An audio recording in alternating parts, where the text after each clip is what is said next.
hardcore. So let's say you have 6, and it's 3 hours. That's 18 hours right there. So that's a whole day and a half right there on just the sex. That gives you, and we stay for the whole 18 hours. And then you have the next day, really, which is allotted to the story, although you mix and match each day. So you really only have one day to tell a whole story. I don't know any Hollywood directors that can tell a story in one day. It doesn't. That's decent. That's funny. That makes sense. Right. They don't have that. The pain of a 24-hour deadline sticking them in the gut. So that's something that I'm very proud of that we were able to do. But the funniest thing when we did that, Hillary Scott,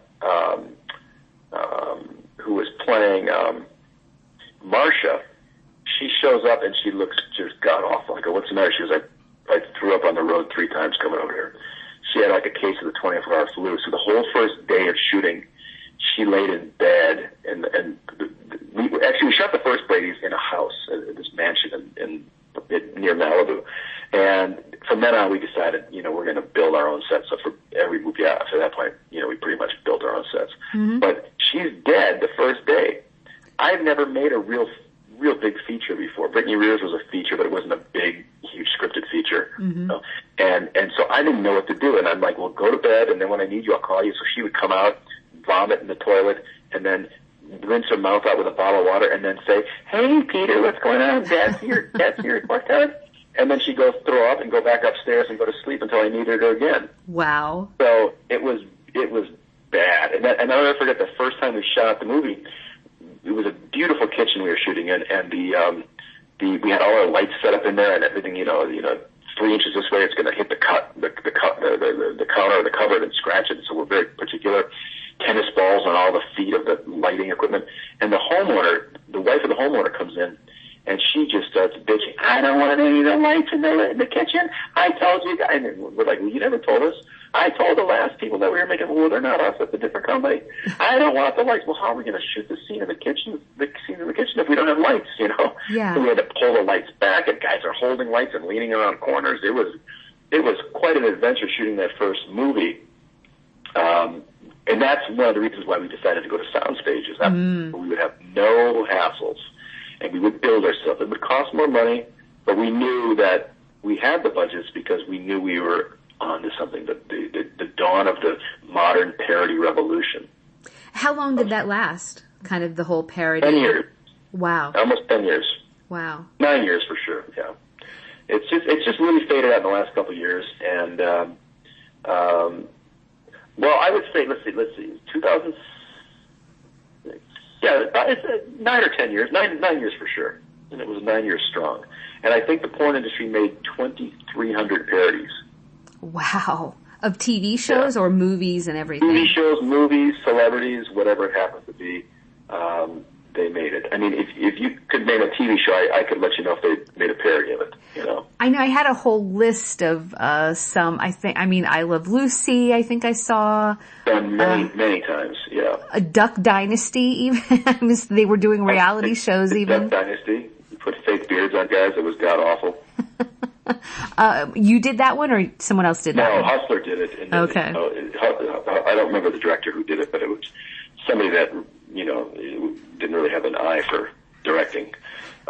I know there were Friends and Seinfeld, like they were doing more recent TV shows there for a while. Seinfeld was a good one. That was done by New Sensations, and they did a pretty good job on that one. Mm-hmm. I think that was one of the better ones. That was done not by my company, so they did a good job.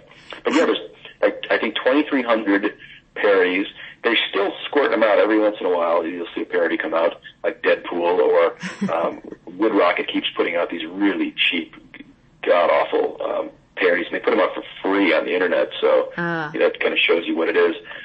When we first started shooting, though, we would, like the Brady's, we would spend 10 days shooting it. We'd have 10 days in the studio once we went to sound stages, because the money was there. Mm-hmm. And I would work with the actors to get the line delivered exactly how I wanted it. Like, I need the inflection this way. I broke all the directing rules because, in Hollywood, if you try to tell an actor how to say a line, they're going to, look at you, punch you in the face, and then call their agent.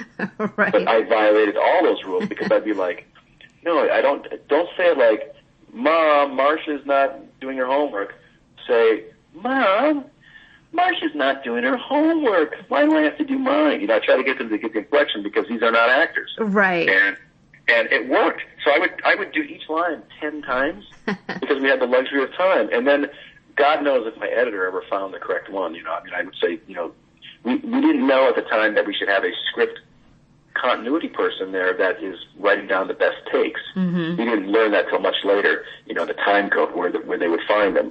And so it was kind of a cat and mouse game with our editor, you know, and sometimes editors in the porn business really don't give a shit, and they would take the first take, and then I would go in there to look at the rough draft of the movie, and I would say, you know what, that's not the best take, let's go back to the raw footage. There's a much better take of Jan saying her line to her father, or whatever it happens to be. Mm-hmm. And then I finally got editors who understood my process, that their job wasn't just to slap together a movie, their job was to assemble the best masterpiece they could. Yeah. And then I got guys that were really dedicated to what we were doing, and even though they get very little thanks, you know, from awards and things like that, but they kind of got my process. They'd rather get it right the first time than have me go over it and make them go back to the footage the second time, because you know, people used to say I would spend way too much time in the edit phase with these editors, and you know, people say it's only porn. And I'd be like, you know what, fuck you. It's not only porn. I will never, ever accept that. We're going to do the best job for the level of talent that we can get. Yeah. And we got better every time. Every movie got better. Until now. Now, if they want me to make a movie, they're going to say, hey, make a 40-page script in 2 days. And so really, if I hear the line coming back semi-decently, move on. You have to we're on to the next one, because we don't have the time. I brought in 2 movies ago, I brought in a director of photography. I'd never used one before. I didn't even really know what it was. And I brought this guy in who works for Disney and all these big Hollywood companies. And I met him at a party, and he sold me on himself. And I think he just wanted to be around naked girls, to be honest with you. Because anybody that's working in Hollywood and Disney, you don't need to be in the porn business unless there's a shutdown and you need to make money. Mm-hmm. But which has happened a few times, you know, when there's strikes and things like that. We get flooded with mainstream guys looking for work. But don't show me on the behind-the-scenes camera, you know, ruin my career. So this guy wants to work with me. So I met with him a couple of times. He shows me his reel. He's got some really good stuff that's better than what we're doing as far as lighting and things like that. At first, we didn't know anything about lighting. Our lighting was ghastly. And so we're at this house, and he is setting up the shot, and we have 2 days to shoot this whole movie, and it's a big script. And we're shooting at a house in Woodland Hills, and I suggested to my business partner that we switch the houses about a week before. He said, no, we're getting a really good price. I said, but this house is on the map of police. They don't want us to pull a permit. We always get permits. They asked us not to get a permit. They don't want their house, you know, in the limelight. Mm. Turns out the house is a house of prostitution. It's a beautiful mansion, but apparently rich guys come out there, and they pull their car into the driveway, into the garage secretly, and they go in with the girls, and they have sex with the girls, and then they leave. So the police are on this house because the neighbors are really upset. Okay. So I suggested we move, and Scott said, nah, we're fine. So we get to the set. It's in the morning. It's the first scene. We're shooting in the master bedroom. And my new director of photography, who I don't know that well, is talking to my lighting crew and saying, you know, I overhear him saying, I'm trying to concentrate on the script, and I overhear him saying, if we put out these, you know, these lights out in the background, and we cut and put them in the backyard and flash it in the windows. I go, wait. How long is that going to take?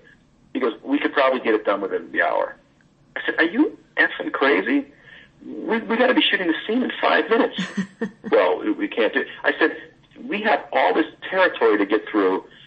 Go, man, go. And so he's looking at me like I'm an idiot and I'm out of my mind. He later understood. And then, of course, towards the end of the scene of the bedroom scene, the first scene we're shooting, it's still the morning.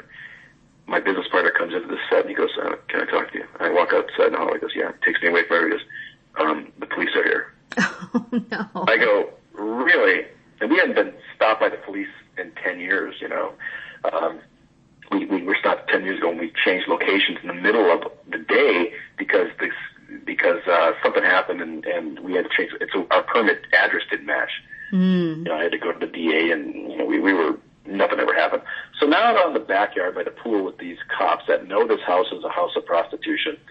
And I got the biggest job now